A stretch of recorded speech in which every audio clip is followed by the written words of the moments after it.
Welcome to day 4 of the BGC Masters at the magnificent Alexandra Palace. Do you know, over the first few days of this tournament, players, officials, crowds, even all our BBC crew have been wandering around this amazing venue in awe of its size and history. Since Ali Pali opened 139 years ago, it's been home to a racetrack, a trotting ring, a cricket ground, and recently the World Darts Championship. But what about its historical relationship with the sport of snooker? Well, here's Steve Davis and John Parrott to tell us a bit more. Well, the first thing that strikes you about this wonderful Alexandra Palace venue is its vast and grandiose nature. It's like nothing I've seen in all the years of snooker, Steve. Yeah, I think I've never seen as big plastic plants in my life. It's absolutely amazing. But of course, this isn't the first time it's been used for snooker, but would you know that? I've got the internet, I know. Horace Lindrum played Willie Smith, and a century break was made. I assume it was Horace, but I'd hate it to have been the table fitter that had to hang the shade from the ceiling. Do you know what year that was? 1936. Oh, did you have a good seat? I got knocked out in the semis. Horace beat me. The table was playing really slow, and I think I got quite a lot of kicks on it. Will you please just let it go? Let it go, honestly. It's a long time. Well, this is nice, well, there's somewhere you won't recognise, actually, because this is the players' lounge, and the players can come in here and relax and bring their connections and a nice cup of tea and watch on the screens over there. Actually, this is a Lounsborough room. Oh, right. Last year, the BBC crew had their 75th reunion here, which was very, very nice. Oh, top hill. Yes. Got a bit of memorabilia for the Snooker Masters here. We've got a few of the players here. I've got Ronnie O'Sullivan, Dings Youngwee, John Higgins, Willie Smith, and then Horace Lindrum. The dress code was different in those days, wasn't it? Not very dicky those old chap. What a rum do. So where have you brought me to now?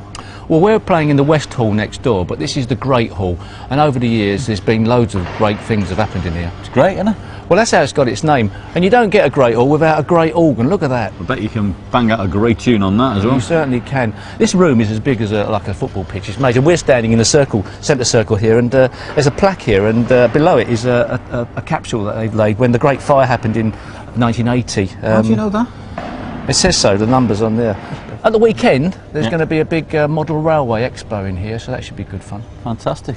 Here's hoping, far more importantly, there's not a points failure next door. So that's just a little bit of history from Steve and JP, but as you heard from them, for BBC television, this is where it all began in 1936. Indeed, one of the very first presenters, Elizabeth Cowell, introduced the early transmissions with the words, "This is direct television from Alexandra Palace." So on day 4 of the 2012 Masters, here's what's coming direct to your television this afternoon.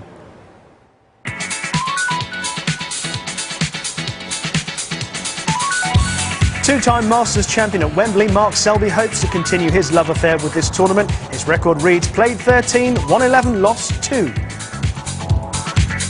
One of those victories came over Stephen Lee in the 2008 final. The talent from Trowbridge missed the last 3 editions of the event, but is now back in the top 16. We'll hear from the pocket dynamo Graham Dart, who has battled depression to become one of the world's top players. He's up against Ali Carter this evening. You could be a millionaire and you could earn everything you want, #1 in the world, and be as happy as you think you should be, but you're not. You can still be depressed. It's nothing to do with that. It's an illness. It's a mental illness, and until people realise that, you're still going to get ignorant people who think, how can you be depressed? And now that his war of words with Barry Hearn seems to have mellowed, we'll see how UK runner-up Mark Allen got on against Neil Robertson last night. But it's time to get today's show on the road. A cracking match in prospect between the world #1 Mark Selby and Stephen Lee. A little earlier, our Master of Ceremonies, Rob Walker, welcomed the players out into the arena. Please welcome a player whose cueing action is described as smooth as silk itself. Winner of 4 ranking event titles, including the Grand Prix and the Welsh Open. A 3 times Masters semi-finalist. He reached the final in 2008. Here comes the talent from Trowbridge. Here comes Stephen Lee.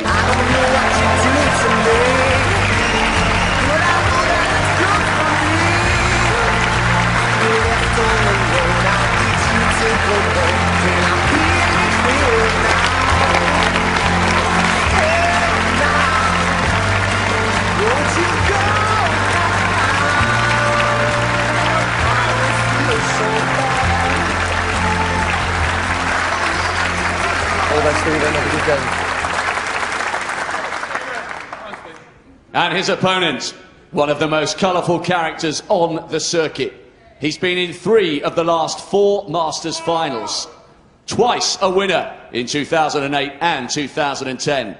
He won his 2nd ranking event in China this season. He is the world #1. He is the jester from Leicester, Mark Selby.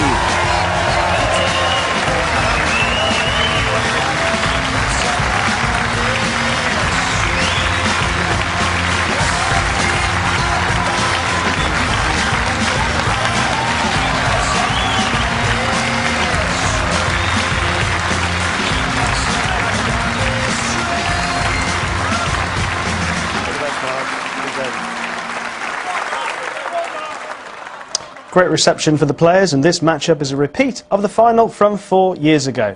And Mark Selby has a superb record at the Masters, winning the title in 2008. He lost to Ronnie O'Sullivan the following year in the final, but took his revenge in a dramatic final in 2010, coming from 9-6 down to lift the trophy. Last year, though, wasn't so good. He lost in the first round to Mark King.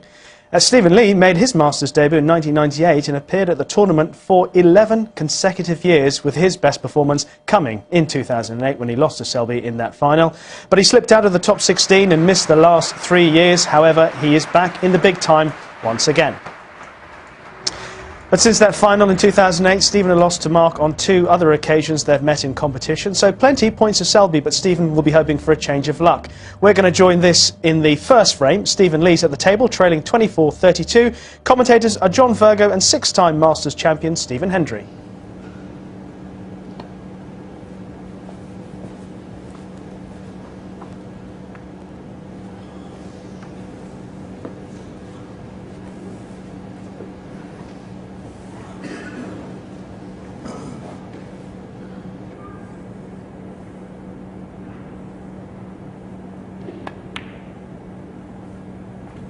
One. Still not a formality to win the frame at this visit.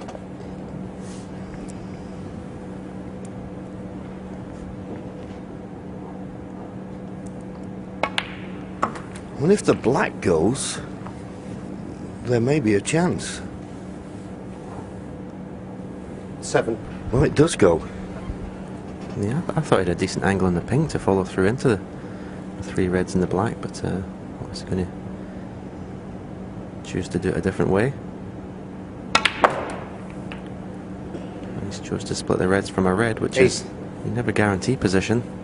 Eddie Charlton, the legendary Australian player, saying you never play to remove reds off a red. The reason being, you're not guaranteed to be on a colour, as we see there. Sorry about the Australian accent. Got a high. I'm selling, I'm going to try one. Scottish Australian, that doesn't work, does it?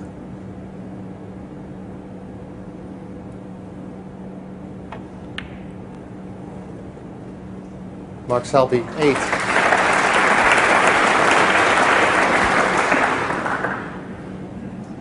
Now this one's going to be a little bit more difficult to get safe.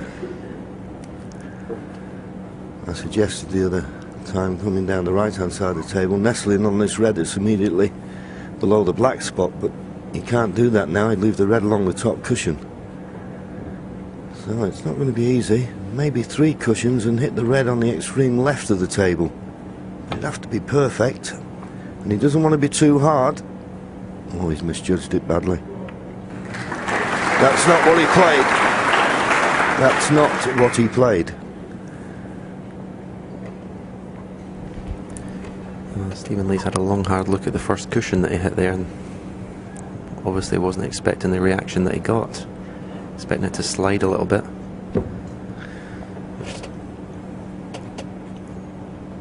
If it doesn't slide, it comes off at a more square angle.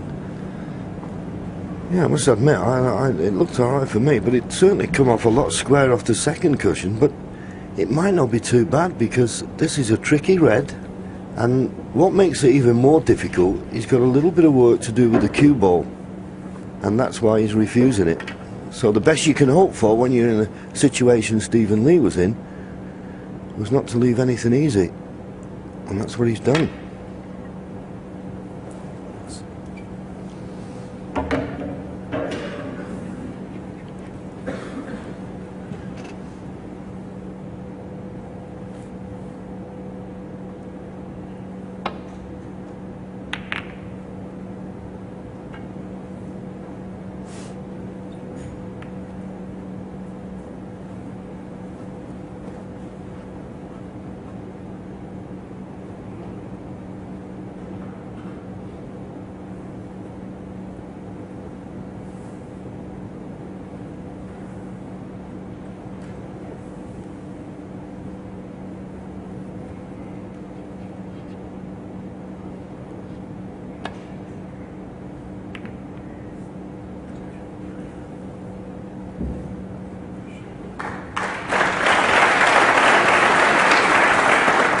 good length for the cue ball. Just got to catch this thin. It's one of those you could just miss it on the way up and catch it on the way back, so they're usually a bit easier to play those because of the angle you come at it. And he's played well.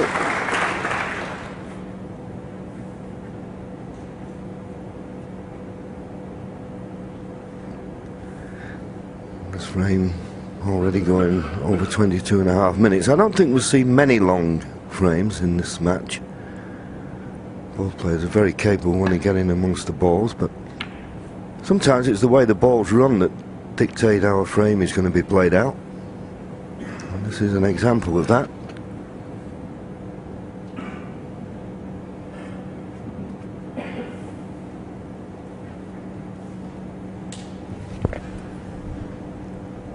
And the red balls are now coming away from their safe positions where they were a few shots ago on the cushion, so first mistake could cost this frame. Yes, and I think the black may just have come to his rescue. That was a dangerous shot that Stephen played there, nudging the red towards the corner. But I think the black has just come to his rescue.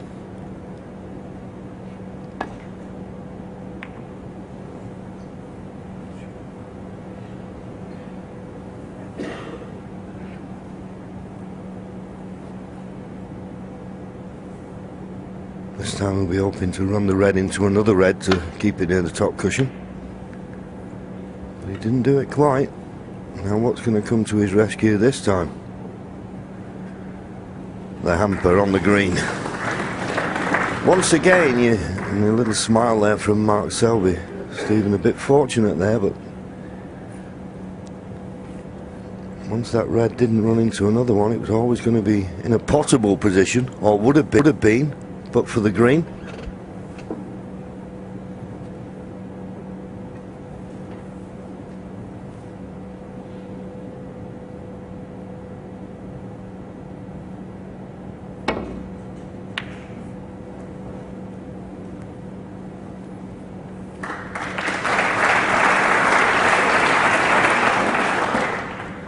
It's pretty good to get it back to the baulk end, but he's left a pot on here and can go for it with a lot of confidence. The only red he could leave is the one he's playing.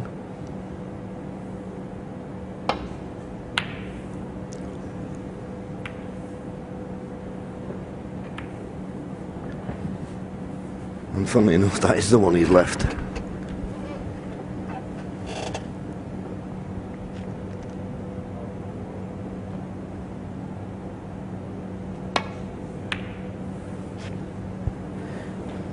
It sometimes happens when you have long bouts of safety, your pot and eye leaves you a little bit. Both players just missed their long pots there by quite a long way.